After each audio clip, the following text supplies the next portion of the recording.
What actually happens if you invest $100 a month for 40 years? Most people answer that with a number, and the number never lands. So on Grace Investing today, we're answering it a different way. Not the math, the experience. 40 years, one stage at a time.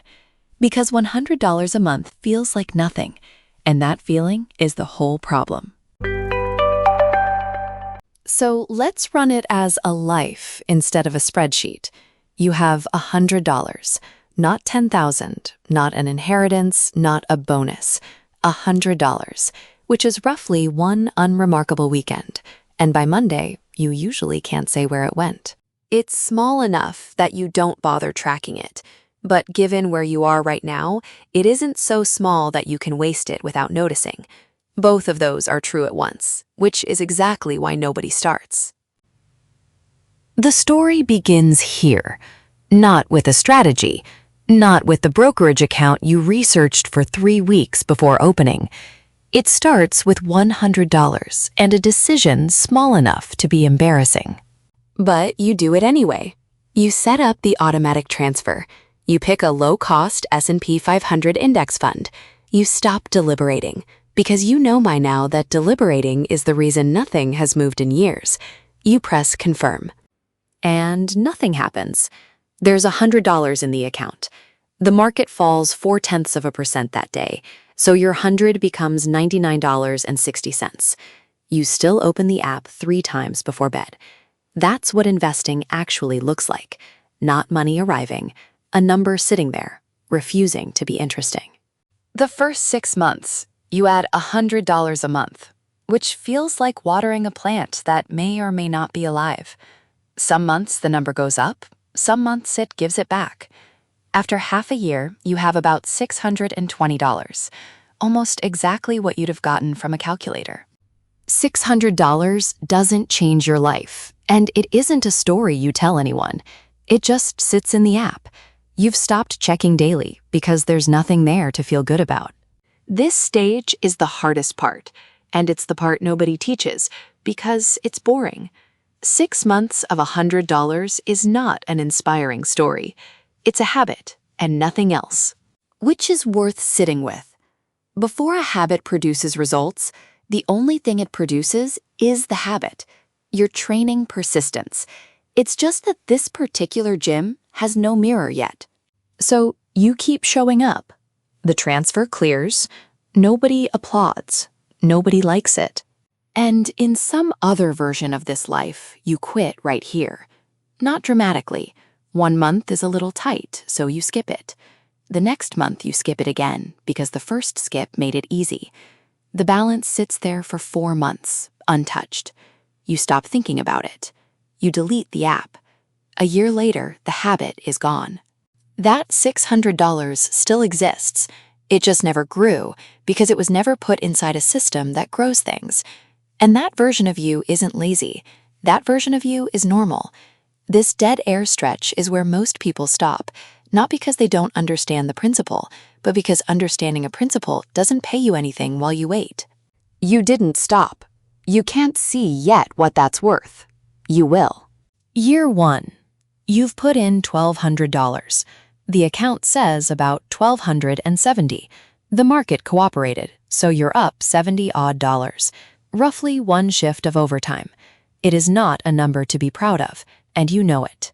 You keep going anyway, because the valuable thing from year 1 was never the balance.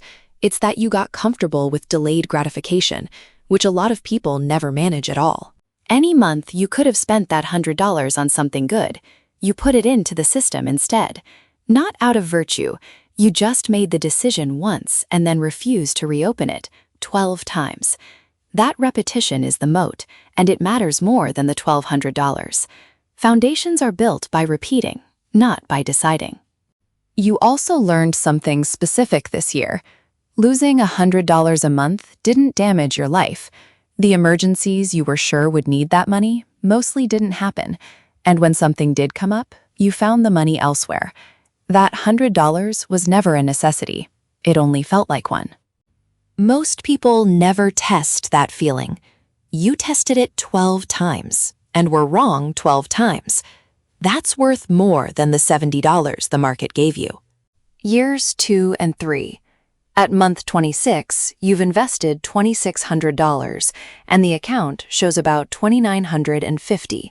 It finally has some weight to it. It doesn't change anything yet, but you can feel that it exists, like something vague, slowly acquiring a shape. Then something changes in year 2 that has nothing to do with money.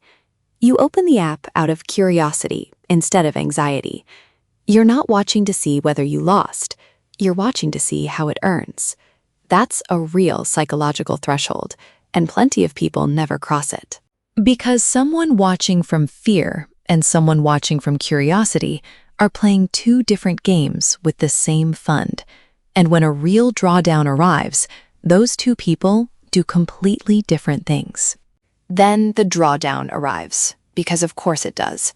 15% in 11 weeks, landing in a month that was already going badly for you. $450 evaporates. The account drops from $2,950 to about $2,500. Your chest goes tight in a way you can't quite name. You sit in that feeling, and you don't press sell. You transfer the $100 because the system you built doesn't negotiate with the market's mood. That $100 buys far more shares than it did 3 months ago. Everything is on sale. You're not in the mood to celebrate it. You just keep executing. 8 months later, the market recovers, and the account reaches $3,800.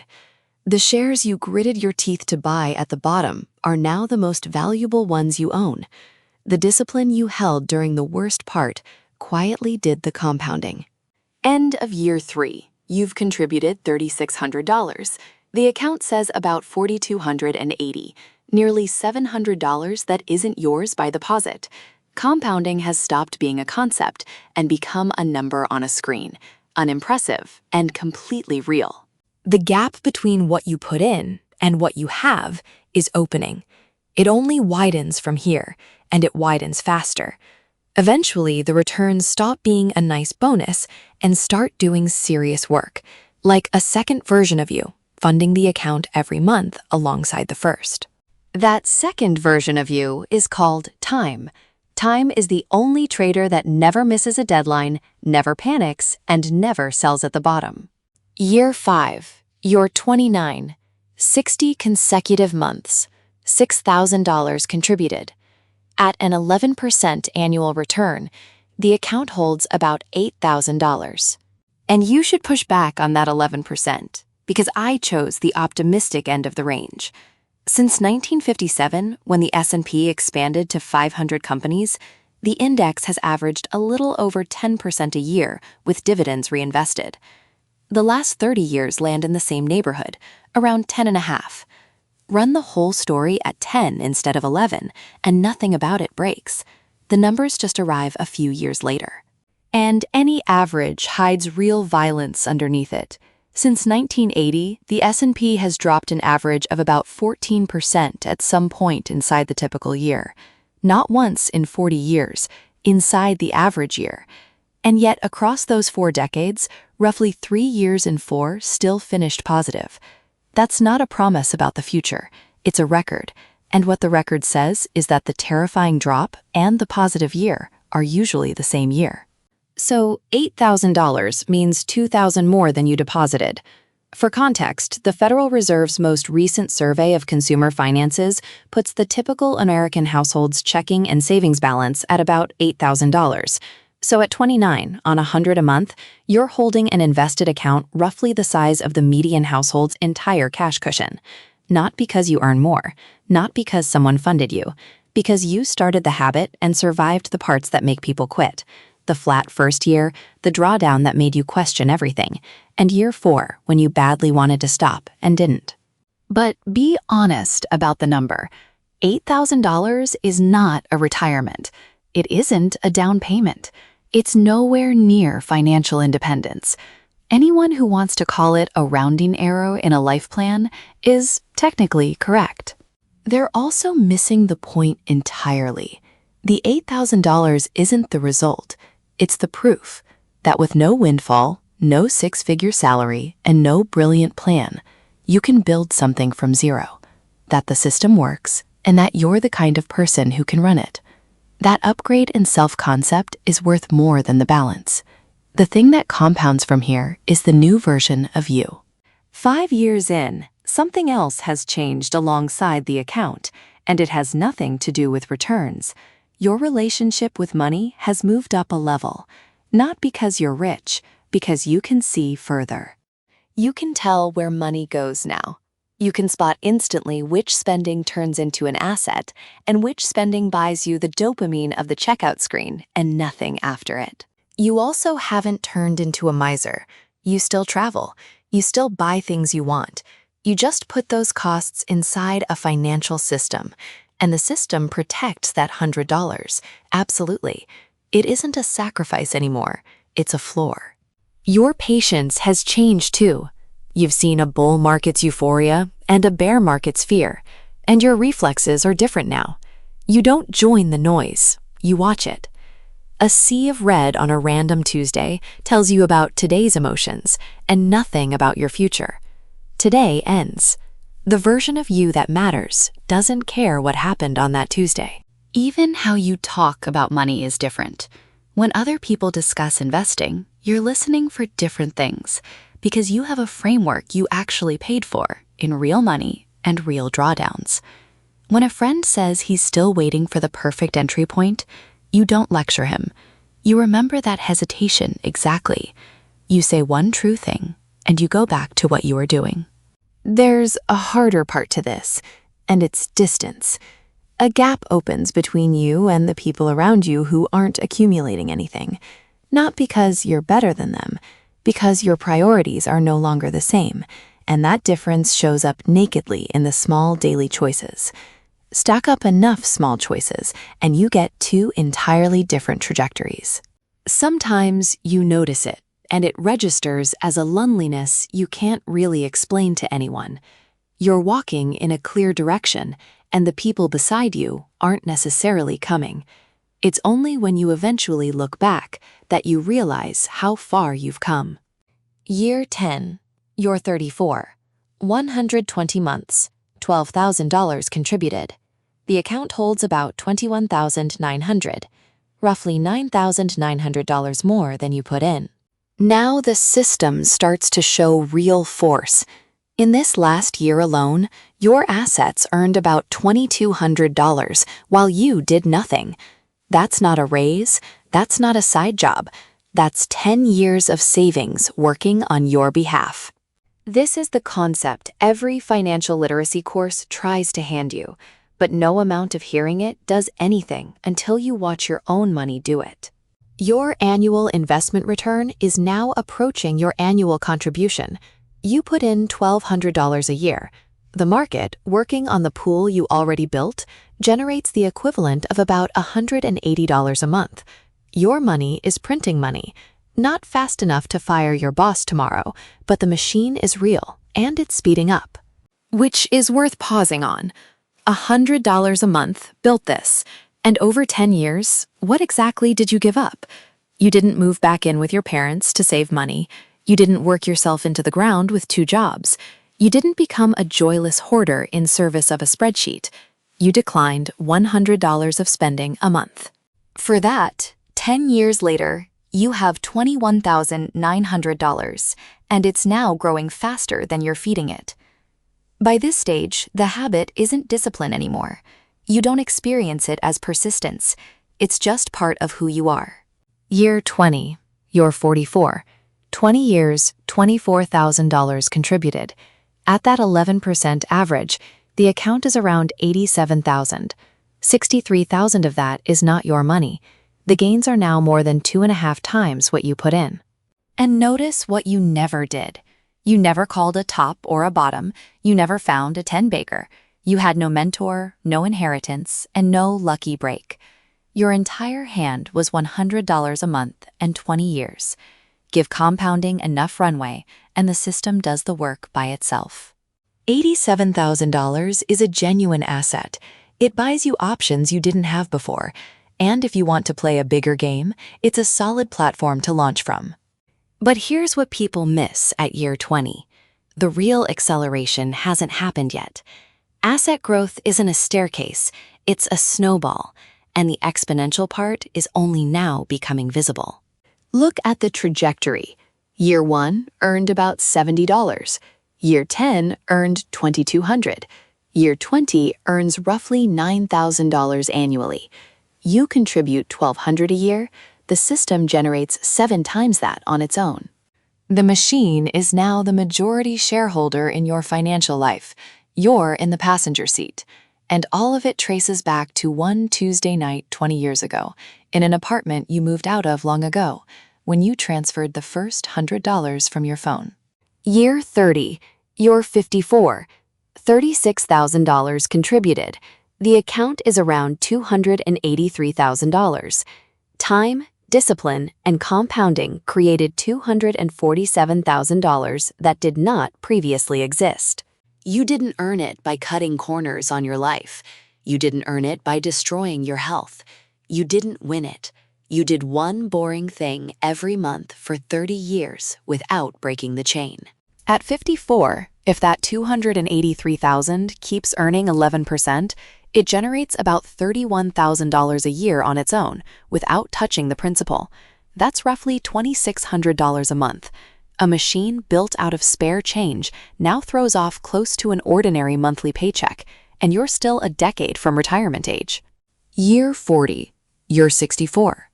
480 months without a miss, $48,000 contributed. At that same 11%, the account is around $867,000. The $819,000 difference wasn't earned with labor. It was grown by time, and by a stubbornness that refused to break. It came from every small decision across 4 decades. Every month that $100 could have been spent, and went into the system instead. One honest caveat on that number: those are future dollars, not today's dollars. 4 decades of inflation takes a real bite out of what they'll buy. The purchasing power is closer to $250,000 in today's money, which is still an enormous return on $100 a month, and still worth doing. The mechanism is real. It just isn't magic. Every single deposit felt insignificant while you were making it. Every drawdown you held. There was no miracle year, no moment of sudden wealth, and often no visible progress at all. Nobody ever applauded a transfer on an ordinary Tuesday. Those forgettable fragments stacked, compounded, and became the mountain in front of you. But the money was never really the point. This is about what happens to a person who believes that small and continuous beats large and eventual. Because large and eventual is the daydream most people spend a whole life waiting for the windfall, the year-end bonus, the moment when they finally say, "All right, my capital is big enough now, I can start investing." The perfect moment usually never comes, and on the rare occasion it does, the habit of postponing is already too deep to break. So the money that finally arrives gets swallowed by expanding wants, and nothing is left. Small and continuous isn't a consolation prize for people who can't invest more. It's the underlying mechanism of wealth. It's the core gear of the entire machine. The person who quietly saved $100 a month and the person who insisted on waiting until they could commit $1,000 are standing in 2 different worlds by their 40s. One has 40 years of compounding and a discipline that transfers to everything else. The other has a folder of postponed plans, an account that never filled, and a realization that arrives too late to act on. That time was the asset all along. Time doesn't wait for you to accumulate enough capital. It starts compounding whatever you hand it. You handed it $100 a month for 40 years. What it returned is something $100 can't buy, waiting can't produce, and no shortcut can manufacture. Time proved something to you. That one small correct decision, repeated with enough stubbornness, looks like luck to everyone watching. From the inside, it's just discipline. It's the most ordinary, extraordinary thing a normal person can do with money. So why do so many people fail to finish this journey? Because our brains are built for linear thinking. Effort today, results tomorrow. But wealth accumulation is an exponential game. And the cruelest feature of compounding is the front end. For months, sometimes years, you look at a pitiful number and wonder what you're even doing. But as long as you stay at the table and keep repeating the action, the back end arrives. Knowing that and living it are different things, though. Nothing in this story required intelligence or timing or a good year. It required one automatic transfer and then 4 decades of not interfering with it. The mechanism is the easy part. Staying out of its way is the whole discipline. So, the real question was never whether the math works. It's where in those 40 years you would have stopped.